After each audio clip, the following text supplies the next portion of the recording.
जय माता रानी। जो हमारी वीडियो देख रहे हैं उनके घर में सदैव अपना स्थान बनाए रखना, उनकी झोली खुशियों से भर देना। जय माता दी भक्तों, 2024 में इस बार मां दुर्गा पालकी पर सवार होकर पृथ्वी लोक पर पधार चुकी है। शास्त्रों में वर्णित है तथा मान्यताओं के अनुसार अगर शारदीय नवरात्रि पर यदि माता दुर्गा का आगमन उनके वाहन सिंह पर नहीं बल्कि पालकी पर होगा तो मान्यता है कि माता दुर्गा का पालकी पर सवार होकर आना बहुत ही शुभ और कल्याणकारी माना जाता है। जीवन सुखमय हो जाता है, भक्ति का भरपूर लाभ भक्तजनों को मिलता है, दिल में सुकून मिलता है, माता वैष्णो भरपूर आशीर्वाद देती है। भक्तों, शारदीय नवरात्रों में ज्वारे का क्या करें, अखंड ज्योत की बात का क्या करें, अखंड ज्योति में जो तेल होता है बच जाता है उसका क्या करें। नवरात्र कब समाप्त होंगे और कब से शुरू हो रहे हैं, 2024 में कन्या पूजन कब करें और हरे भरे जौ का क्या करें। भक्तों, आज हम जानेंगे सब कुछ इस वीडियो में। माता रानी जो आपकी इस वीडियो को सच्चे दिल से लाइक करें, उसकी गरीबी जन्म जन्मांतर की परेशानी दूर कर देना। भक्तों, मुझे यह वीडियो फिर से इस वजह से बनाना पड़ रहा है ताकि नवरात्रि में आप सब बाद में गलती न कर बैठें। अर्थात नवरात्रि के बाद में जो चावल होते हैं, जो ज्वारे होते हैं, जो जोत की बत्तियां होती है, जितनी भी हम नवरात्रि के समय में सामग्री चढ़ाते हैं, उन सब का क्या करें, यह सब आप गलत तरीके से नदी में विसर्जित कर देंगे और इसके फायदे नहीं जान पाएंगे। इसलिए एक वीडियो फिर से मुझे बनाना पड़ रही है और मैं आप लोगों को फिर से जानकारी बता रहा हूं।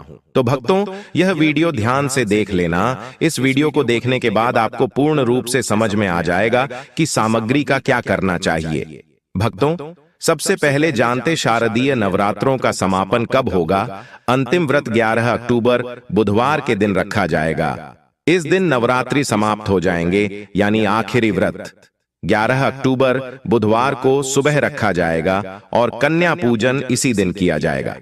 देखिए भक्तों, आप में से अधिकतर जो लोग हैं नवरात्रि में बहुत सारे गलती कर बैठते हैं। 9 दिन तक आप माता रानी की खूब पूजा करते हैं और भक्तों, माता रानी की पूजा करने के बाद जो चावल होते हैं, जो श्रृंगार का सामान होता है, अगरबत्तियां की जो कहीं जाए, जली हुई भस्म होती है, जो श्रृंगार का सामान होता है, जो दैवी सिक्का होता है, यह सब नदी में जाकर के विसर्जित कर देते हैं। भक्तों, यही सबसे बड़ी मूर्खता है। सारी जानकारी इस वीडियो में मैं आप लोगों को विस्तार से बताऊंगा। प्राचीन ज्ञान चैनल के माध्यम से आपको आज इसके बारे में विस्तार पूर्वक और सटीकता से यह जानकारी उपलब्ध कराऊंगा।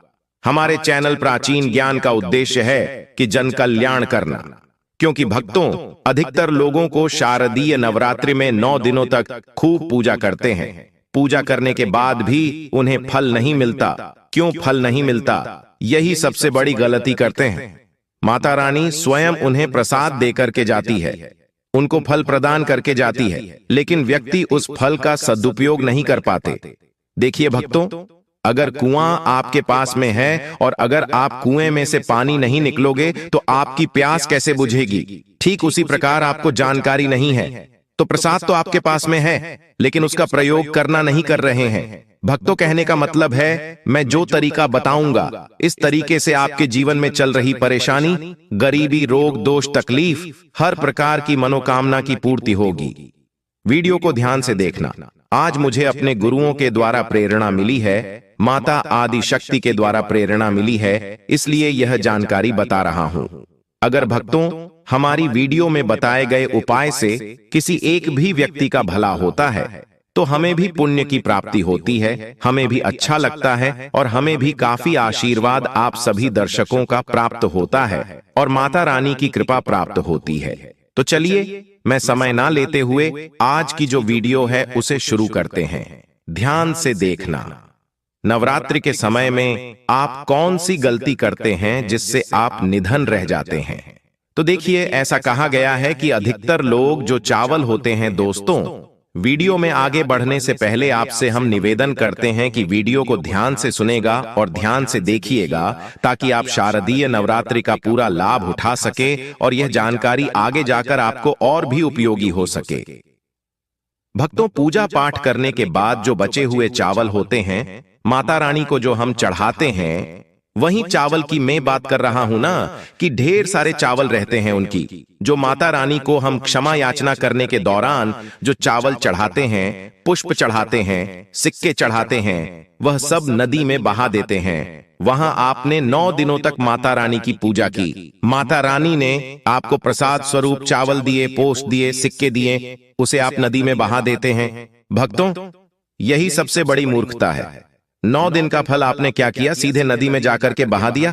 ऐसा नहीं करना चाहिए। जो चावल होते हैं मित्रों, पिछली वाली वीडियो में भी मैं आप लोगों को नवरात्रि की जानकारी बता रहा था, उसमें भी बताया है, जो नवरात्रि में जो बचे हुए माता रानी के चावल होते हैं, खड़े हुए चावल होते हैं, इन चावलों को आप अपने भंडार में रखें। अन्न भंडार का मतलब जैसे कि आप अपने घर में जो चावल पका करके खाते हैं उसमें डाल दीजिए, कुछ धन स्थान पर रख दीजिए। अब इसके बेनिफिट सुन लीजिए। और जो पुष्प रहते हैं आप इसे धन स्थान में सुखा करके रखें, अपने पर्स में रखें। जो सिक्के होते हैं इसे भी धन पेटी या पर्स में रखना चाहिए।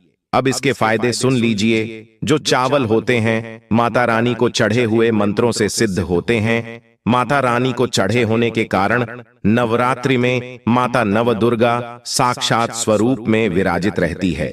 तो ये जो चावल होते हैं जागृत अवस्था में हो जाते हैं। यदि भक्तों आप इस प्रकार के चावल को आप खाते हैं तो आपके शरीर में दोस्तों आपको चावल एक साथ नहीं खाने हैं। आपके घर पर कभी भी चावल बनाएं तो उसे चावल में 1 या 2 चावल के दाने मिला देने हैं। देखिए दोस्तों, इसे होता क्या है कि आपके शरीर में इस चावल को खाने के बाद रोग दोष भी आदि किसी भी प्रकार की जो आपके शरीर में कष्ट है, शारीरिक पीड़ा है, मानसिक पीड़ा है, वह दूर हो जाती है।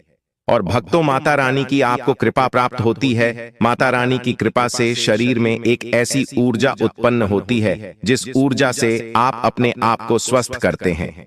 और आप जहां भी चले जाइए, जिस भी कार्य को करिए, वह कार्य आपका सफल होता है। और भक्तों, आपको एक बात और बता दूं कि कभी भी इन चावलों को थोड़ा सा खाते हैं आपका पेट भर जाता है, यानी कि इसमें तृप्ति जल्दी मिलती है और आपके घर में कभी भी अन्न की कमी नहीं रहेगी। आप में से अधिकतर जो भक्त हैं माता रानी को श्रृंगार का सामान जरूर चढ़ाते हैं और श्रृंगार का सामान चढ़ाने के बाद इसे आप लोग नदी में बहा देते हैं या फिर अन्य को दे देते होंगे।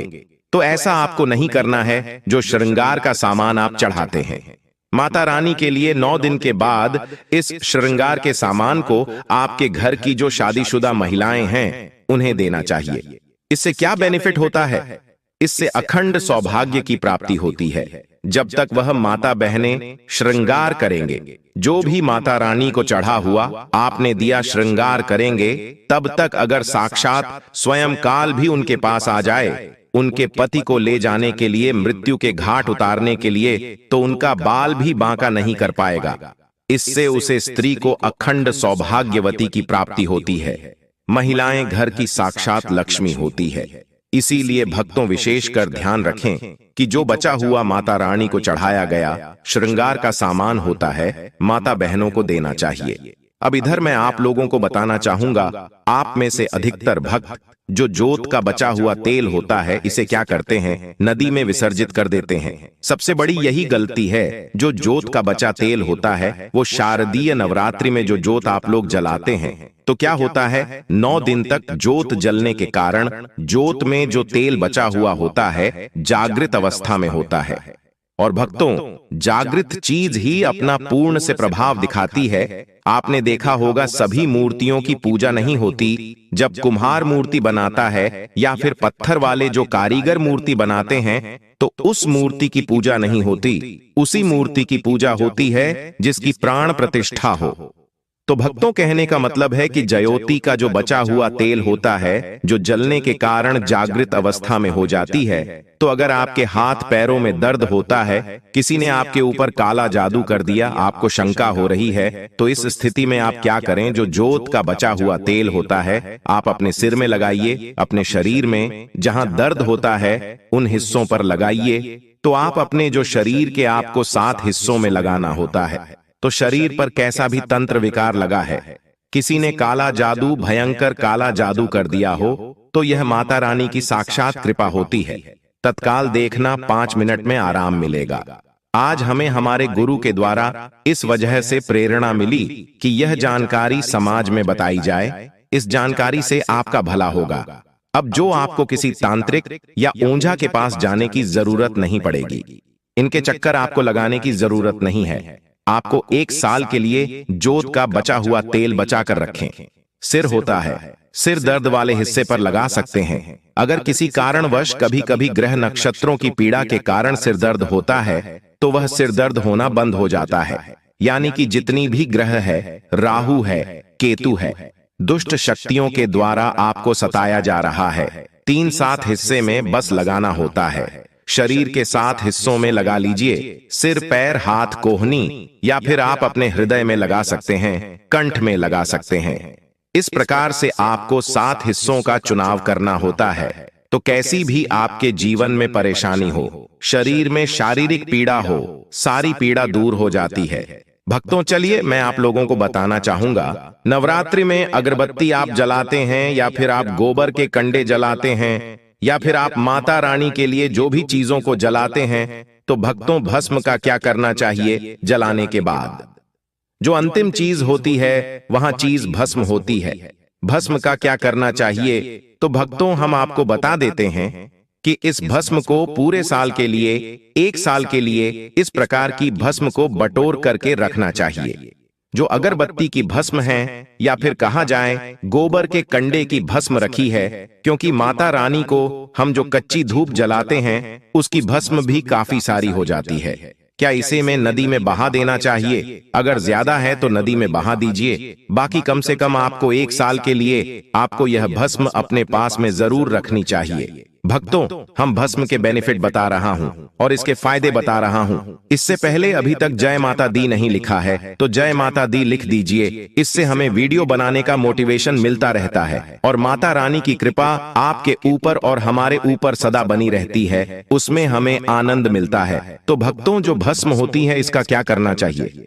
अगरबत्ती की जो भस्म होती है इसे पूरे 1 साल के लिए आपको बचाकर रखना होता है और इसे थोड़ी थोड़ी आपको खानी होती है। अगर आप चाहते हैं कि आपकी अध्यात्म उन्नति हो, आपकी प्रगति हो, तो ये थोड़ी थोड़ी मात्रा में खाना शुरू कर दीजिए। आपके जो सोचने समझने की क्षमता है इतना ज्यादा पावरफुल हो जाएगी कि आपके आसपास में रहने वाले लोग जितना सोचते हैं उसे 1000 गुना ज्यादा आपकी सोच बढ़ जाएगी। भक्तों, जिस भी कार्य को करने के लिए जाएंगे उस कार्य में आपको तरक्की मिलना शुरू हो जाएगी। और भक्तों, एक खास बात, छोटे बच्चों को नजर तो बहुत ही जल्दी लग जाती है। तो जो अगरबत्ती की भस्म होती है माता रानी के लिए 9 दिनों तक आपने भस्म जला करके रखी है, उस भस्म का थोड़ा सा तिलक आप जो हैं उनके मस्तक पर लगाइए। या फिर चाहते हैं तो जिस हिस्से में दर्द हो रहा है, जैसे कि पेट में अचानक से दर्द हो रहा है, उस हिस्से पर आप जो है इस भस्म को रगड़ दीजिए। अच्छी तरीके से भस्म लगा दीजिए। तो पेट में अगर प्रेत लगा हो, प्रेत भस्म हो जाएगा, बाहर निकल जाएगा। सिर दर्द हो रहा है, सिर में लगा दीजिए। यानी कहने का मतलब है कि यह आपके हर प्रकार के दुख, तकलीफ, बाधाओं को दूर करने का काम करता है। नित्य खाएंगे। अपने छोटे बच्चे को खिलाना शुरू कर दीजिए। पढ़ने लिखने में कमजोर है, ऐसे में जो बुद्धि स्थिर हो जाएगी। कई लोग पढ़ने लिखने को बांध देते हैं, कई लोग किसी की किस्मत को बांध देते हैं। तो भक्तों, इन सारी समस्याओं से छुटकारा पाना चाहते हैं तो इस भस्म का तिलक प्रतिदिन जरूर लगाइए। अगर दोस्तों आप इनका तिलक लगाते हैं तो फिर यह अति उत्तम है। सोने पर सुहागा होगा आपके लिए और आपके बच्चे की जो पढ़ने लिखने की जो क्षमता है काफी बढ़ जाएगी। आप जहां भी जाएं आपको भी अध्यात्म उन्नति मिलेगी इस भस्म का। जब तक तिलक आपके सिर पर लगा रहेगा कोई भी आपका बाल बांका नहीं कर पाएगा। और भक्तों, यदि आपके ऊपर कोई व्यक्ति तंत्र विकार करता है या करने का प्रयास भी करेगा तब भी नहीं लगता है। आइए जानते हैं कि जोत की बात का क्या करना चाहिए। आप में से अधिकतर भक्त या तो नदी में बहा देते हैं और अधिकतर लोग हैं यह धन स्थान पर रखते हैं। इससे फायदा नहीं मिलता दोस्तों। जोत की बात ही हमेशा जागृत अवस्था में रहती है। ध्यान से सुनना, जो कि बात को हमेशा आप जो है अपनी बाजू पर पहनना, बाजू बंद की तरह आपको इसे पहनना चाहिए। अगर लड़की है तो लड़की से अपनी भुजा में आपको इसे पहनना चाहिए। क्यों पहनना चाहिए? क्योंकि यह कोई साधारण नहीं है, यह साक्षात मां दुर्गा का आशीर्वाद होता है। यह साक्षात मां दुर्गा की कृपा होती है, प्रसाद होता है। 9 दिन तक अखंड जलने के कारण यह चैतन्य हो जाता है। इसमें प्राण आ जाते हैं, इसमें शक्ति आ जाती है। इसलिए इसे पहनने के बाद कई प्रकार से फायदे मिलते हैं। अगर आप इस प्रकार के फायदे लेना चाहते हैं तो यह जोत की बात अवश्य धारण करें। इसको धारण करने के बाद जो 9 प्रकार के फायदे कहे हैं संत महात्मा ने, वही फायदे मैं आप लोगों को इस वीडियो में बताऊंगा। अभी तक भक्तों कमेंट बॉक्स में जय माता रानी नहीं लिखा है तो जय माता रानी लिख दीजिए, और वीडियो को लाइक नहीं किया है तो वीडियो को लाइक कर दीजिए। इसका पहला फायदा है कि अकाल मृत्यु एवं दुर्घटना से बचाता है। अगर कोई भी व्यक्ति इसे बाजू में पहनता है, धारण करता है, तो ऐसे व्यक्ति की कभी भी दुर्घटना नहीं होती, ऐसे व्यक्ति की कभी भी अकाल मृत्यु नहीं होती है। क्योंकि दोस्तों ऐसे व्यक्ति के साथ में साक्षात मां दुर्गा की शक्तियां चलती हैं। ये जो आप धागा धारण कर रहे हैं ना, ये आप जो बाजू में बांती पहन रहे हैं, ये कोई साधारण बत्ती नहीं है। यह साक्षात नव दुर्गा का आशीर्वाद होता है। यह एक प्रकार का सुरक्षा कवच होता है, तो इसे पहनने के बाद कभी भी अकाल मृत्यु नहीं होती एवं दुर्घटना से यह हमेशा बचाव करने का काम करता है। भक्तों इसका दूसरा फायदा नजर दोष एवं तंत्र बाधा से बचाता है। आप में से अधिकतर भक्त हमें बोलते हैं कि नजर दोष से परेशान रहते हैं, क्या करें? तो अगर आप नजर दोष से बचना चाहते हैं, आप चाहते हैं कि आपकी अध्यात्म उन्नति में किसी की नजर दोष ना लगे, आपकी उन्नति हो, प्रगति हो, तो बिल्कुल ही इसे धारण करिए। यह नजर दोष एवं तंत्र बाधा से बचाता है। कितना बड़ा तांत्रिक व्यक्ति क्यों ना आपके ऊपर में तंत्र क्रिया कर दें, वह तंत्र क्रिया नहीं लगेगी, सदा बचे रहेंगे। भक्तों इसका तीसरा फायदा भूत प्रेत एवं नीच शक्ति से बचाता है। आप कहीं भी मरघट में जाकर के सो जाएं, इसको पहनने के बाद भूत प्रेत आपका बाल भी बांका नहीं कर पाएगा। तो भूत प्रेत एवं नकारात्मक शक्ति से इसको पहनने के बाद हमें बचाव होता है। भक्तों इसका चौथा फायदा लक्ष्मी की पूर्ण कृपा प्राप्त होती है। जो लोग चाहते हैं कि माता लक्ष्मी सिद्ध हो जाए, उनके जीवन में उनकी कमी ना हो, तो ऐसे व्यक्ति से अवश्य धारण करें। लक्ष्मी माता की पूर्ण कृपा प्राप्त होती है एवं नव दुर्गा का आशीर्वाद भी मिलता है। इसका अगला फायदा दैहिक और भौतिक सुखों की प्राप्ति होती। इसको धारण करने के बाद जो लोग दैहिक सुख प्राप्त करना चाहते हैं, दैविक सुख प्राप्त करना चाहते हैं, भौतिक सुखों की प्राप्ति करना चाहते हैं, ऐसे व्यक्ति को इसे अवश्य धारण करना चाहिए। इसका छठा फायदा मनोवांछित कार्य सफल होता है। आपने लंबे समय से जो मनवांछित कार्य सोच करके रखा है वह सफल नहीं हो पा रहा है, तो इसको धारण करने के बाद मनोवांछित कार्य सफल होना शुरू हो जाता है। भक्तों इसका अगला फायदा इच्छित नौकरी की प्राप्ति होती है, तो इसको धारण करने के बाद इच्छित नौकरी की प्राप्ति होती है। इसका 8वां फायदा दैविक सिद्धि की प्राप्ति होती है। 9वां फायदा मां दुर्गा आपके शरीर में हमेशा अंश रूप में विराजमान रहती है। जब तक आप इसे धारण करेंगे तब तक मां दुर्गा अंश रूप में आपके शरीर में विराजमान रहेंगे। और जाहिर सी बात है, जिनके शरीर में नव दुर्गा वास कर जाएं, ऐसे व्यक्ति के जीवन में अन्न धन एवं किसी भी प्रकार की वस्तु का अभाव नहीं होता। भक्तों देवी दुर्गा के स्वरूप में किसी भी देवी की तुलना में आप महागौरी की पूजा करना शुरू कर दीजिए। इनकी पूजा करने से यह तत्काल प्रसन्न होती है। देवी का जो स्वरूप कहा गया है वो है सिद्धिदात्री मां। दुर्गा जी का जो स्वरूप है वह है सिद्धिदात्री। ये सभी प्रकार की सिद्धि को देने वाली है। सिद्धि